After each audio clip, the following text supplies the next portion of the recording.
നന്ദിനി നന്ദിനി നന്ദിനി എന്താ മാഡം? നന്ദിനി എവിടെ? നന്ദിനി ഇവിടെയല്ല, പുറത്തു പോയിരിക്കുക. പുറത്തു പോയോ? എവിടെ? ഒന്നും പറഞ്ഞില്ല. നന്ദിനിയുടെ കൂടെ സൂര്യ സാറും ഉണ്ടായിരുന്നു. കണ്ടോ മമ്മി, നമ്മൾ ഇവിടുന്ന് പുറത്തു പോവാൻ തക്ക നോക്കി ഇരിക്കുകയായിരുന്നു അവള്. സൂര്യൻ കൊണ്ട് എങ്ങോട്ടോ ചാടിക്കളഞ്ഞു.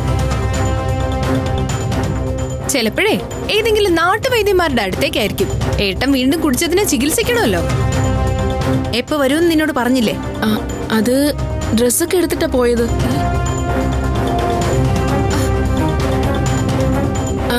പിന്നെ സാറിനൊരു കൂട്ടുകാരനല്ലേ, അയാളും ഭാര്യയും കൂടി ഉണ്ടായിരുന്നു.